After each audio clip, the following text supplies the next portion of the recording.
Hello students, welcome to my YouTube channel Home Education. Today I am going to give a very specific lecture on article. So are you ready? Listen this lecture very carefully and attentively. तो students मेरे इस article के video को सुनते सुनते आप मेरे channel home education को सब्सक्राइब कर लें ताकि आपको इंग्लिश ग्रामर के ढेर सारे वीडियो और अपडेट मिलते रहें और आपका इंग्लिश में ज्ञान बढ़ता रहे। तो मैं आपको फटाफट बता दूं, आर्टिकल दो प्रकार की होती है।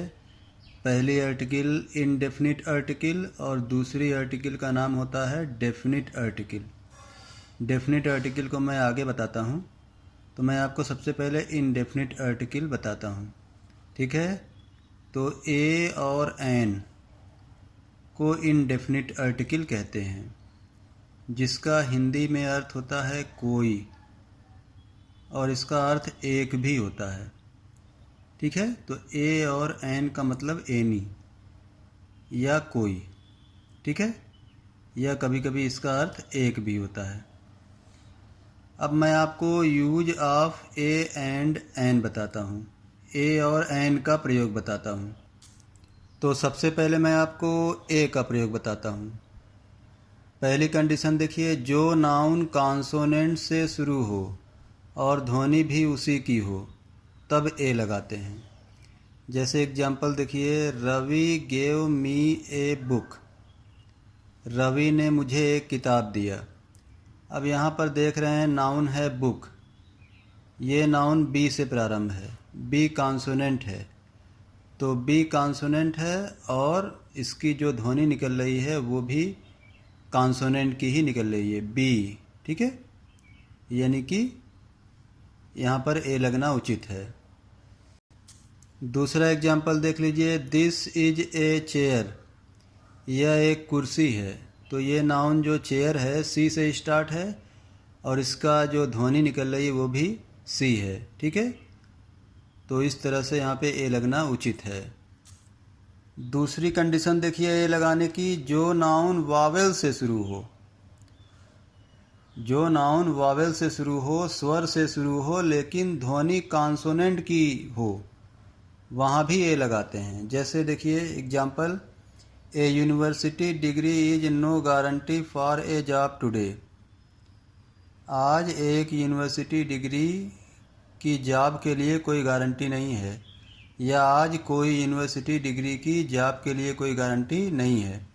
तो यहाँ पे जो नाउन है यूनिवर्सिटी, तो यूनिवर्सिटी अगर देखा जाए तो शुरू है वावेल से, यू से शुरू है, लेकिन जब इसको हम एनालाइज करेंगे तो ये वावेल, इसकी ध्वनि वावेल की नहीं आएगी, वो कॉन्सोनेंट की आएगी।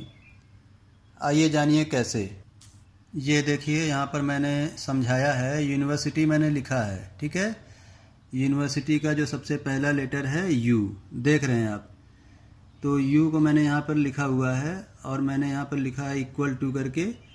जब इसको हम एनालाइज करेंगे तो आएगा वाई यू, तो वाई यू मिल करके यू बनता है। तो उस हिसाब से अगर देखा जाए तो आगे वाई आ जाता है, तो वाई का मान होता है या, तो वाई हो या हो, दोनों जो है कॉन्सोनेंट का काम करेगा। तो भले ही ये यूनिवर्सिटी यू से शुरू होता है, लेकिन जब इसको एनालाइज करेंगे तो सबसे पहले वाई आएगा, इसकी जो ध्वनि आएगी वाई की आएगी, या हिंदी के अनुसार या की आएगी। तो इंग्लिश के अनुसार वाई की आए या हिंदी के अनुसार या की आए, दोनों परिस्थिति में ये कॉन्सोनेंट का काम करेंगे, इसीलिए यूनिवर्सिटी से पहले एन नहीं लगाते, ए लगाते हैं, ठीक है। एक दूसरा एग्जाम्पल देखिए, a utensil is used for cooking food, एक खाना बनाने वाले बर्तन का प्रयोग खाना बनाने के लिए किया जाता है, या एक बर्तन का प्रयोग खाना बनाने के लिए किया जाता है। इसको आप ऐसे भी कह सकते हैं, कोई बर्तन का प्रयोग खाना बनाने के लिए किया जाता है। तो अब यहाँ पर देखेंगे यूटेंसिल जो है ये नाउन है, यू से शुरू हुआ है, यू देखा जाए तो वावेल है, स्वर है, लेकिन जब हम इसको एनालाइज करेंगे तो देखिए यूटेंसिल मैंने यहाँ पे लिखा हुआ है, पहला लेटर यू है, और जब इसको हम एनालाइज करेंगे तो आगे वाई आएगा फिर यू आएगा। तो पहले वाई आया, ट्यूनिंग ध्वनि वाई की आई, वाई कॉन्सोनेंट है। भले ही ये यूटेंसिल है लेकिन पहला लेटर वाई का आएगा, पहला स्वर वाई का आएगा, इसलिए यहाँ पर ए लगना उचित है। तो यूनिवर्सिटी हो या यूटेंसिल हो, उससे पहले ए लगेगा। क्यों? क्योंकि आगे वाई आता है, स्वर वाई का आता है जो कि कॉन्सोनेंट है। अगर इस यूनिवर्सिटी को यूनिवर्सिटी पढ़ते तब एन लगा सकते थे, अगर इस यूटेंसिल को यूटेंसिल पढ़ते तब एन लगा सकते थे, लेकिन हम ऐसा करते नहीं हैं। यूनिवर्सिटी पढ़ते हैं, यूटेंसिल पढ़ते हैं, तो दोनों परिस्थिति में आगे वाई आएगा, ठीक है।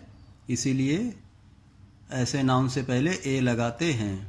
अब तीसरी कंडीशन देखिए, मैं एन का प्रयोग बता रहा हूँ। जो नाउन वावेल से शुरू हो और ध्वनि भी उसी की हो तब एन लगाते हैं उससे पहले। जैसे देखिए, N owl is sitting on the tree, एक उल्लू पेड़ पर बैठा है। अगर देखा जाए तो आउल एक नाउन है और ये वावेल से शुरू है, ओ से शुरू है, और इसकी ट्यूनिंग भी वावेल की है। आउल, आउल, सबसे पहले आ आएगा, सबसे पहले आ आएगा, ठीक है। और इंग्लिश के हिसाब से भी हम देखेंगे तो ओ या ए की जो ट्यूनिंग होती है वो आ होती है, ठीक है। N owl is sitting on the tree, एक उल्लू पेड़ पर बैठा हुआ है। आउल नाउन है, पहला लेटर ओ है जो कि वावेल है। बोलने पर भी सबसे पहले आ आता है, और आ अगर देखा जाए तो हिंदी के अनुसार भी वावेल है और इंग्लिश के अनुसार भी वावेल है, ठीक है। दूसरा एग्जाम्पल देखिए, an enchanter is doing black magic, एक जादूगर काला जादू कर रहा है। इंचेंटर नाउन है, ठीक है, और इस नाउन से पहले जो है एन लगा हुआ है। क्यों लगा हुआ है? क्योंकि इंचेंटर वावेल से प्रारंभ है और इसकी ट्यूनिंग भी वावेल की है। इंचेंटर, आगे ई आएगा, तो हिंदी के अनुसार आगे ई आएगा, इंग्लिश के अनुसार भी आगे हम आई या ई की ध्वनि देखते हैं, ठीक है। तो इसलिए इस नाउन से पहले एन लग रहा है जो कि उचित है। चौथी कंडीशन देखिए, इन शब्दों के पहले एन लगाते हैं, आर्टिकल एन लगाते हैं। कौन शब्द हैं? जैसे आवर, ऑनर, ऑनेस्ट, ऑनरेबल, इनसे पहले एन लगाते हैं। तो ये बिल्कुल फैक्ट है, इनसे पहले आर्टिकल एन लगेगा। क्यों लगेगा? क्योंकि इसमें जो है इन सारे में एच साइलेंट हो जाता है। तो जब एच साइलेंट हो जाता है तो बचेगा क्या? पहले वाले में आवर बचेगा। तो इसकी ट्यूनिंग कैसे निकली? आ की, हिंदी के अनुसार आ की, इंग्लिश के अनुसार भी ए या ओ की ट्यूनिंग को आ की ट्यूनिंग मानते हैं, ठीक है। यही नियम सब में लागू होगा। अब आगे बढ़िए, जो शब्द या जो नाउन कॉन्सोनेंट से प्रारंभ हो लेकिन ध्वनि वावेल की हो, उससे पहले भी हम आर्टिकल एन लगाते हैं। आइए देखें कैसे। Mister Saxena is an MLA, mister Saxena या श्रीमान सक्सेना एक एमएलए हैं, ठीक है। तो अब एमएलए में देखा जाए तो ये नाउन हो गया। अब एमएलए को अगर हम एनालाइज करें तो ये देखिए एमएलए, तो अगर एमएलए को एनालाइज करें तो एम को जब हम बोलते हैं तो आगे ए आ सकता है या आगे ई आ सकता है, एम या एम। तो उस हिसाब से देखा जाए तो आगे ए आए या आगे ई आए, ये दोनों ध्वनि आ रही है आगे, तो ये दोनों ध्वनि जो है वावेल की है। इसीलिए यहाँ पर भले ही ये एम कॉन्सोनेंट है लेकिन इससे पहले एन लग रहा है। क्यों? क्योंकि एम को जब हम एनालाइज करते हैं तो आगे ए या ई आता है, इसीलिए यहाँ पर एन लग रहा है। इसी तरह से देखिए, Javed Alam is an LLB, तो एलएलबी को भी, एलएलबी नाउन है, इसको एनालाइज करते हैं एलएलबी। देखिए एल, अगर एल को एनालाइज करते हैं तो आगे ए एल, आगे ए आएगा फिर एल आएगा, या आगे ई आएगा फिर एल आएगा।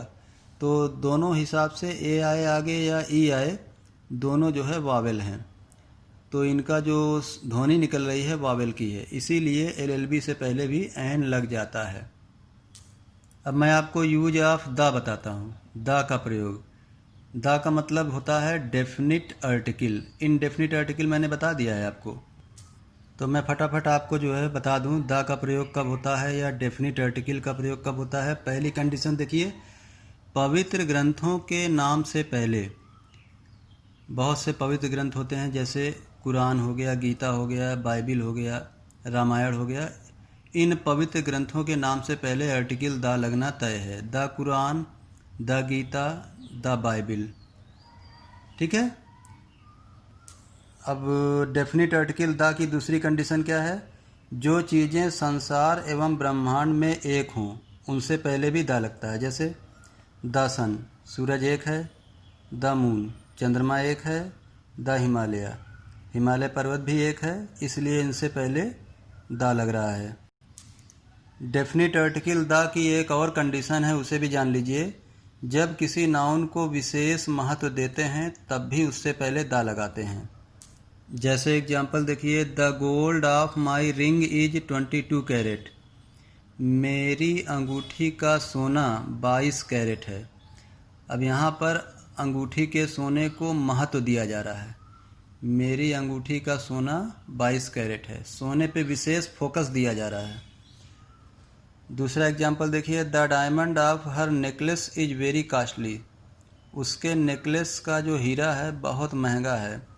तो यहाँ पर नेकलेस के डायमंड को फोकस किया जा रहा है, नेकलेस के डायमंड को बहुत विशेष महत्व दिया जा रहा है, इसीलिए डायमंड से पहले द लग रहा है। ठीक है, यहाँ गोल्ड से पहले द लग रहा था।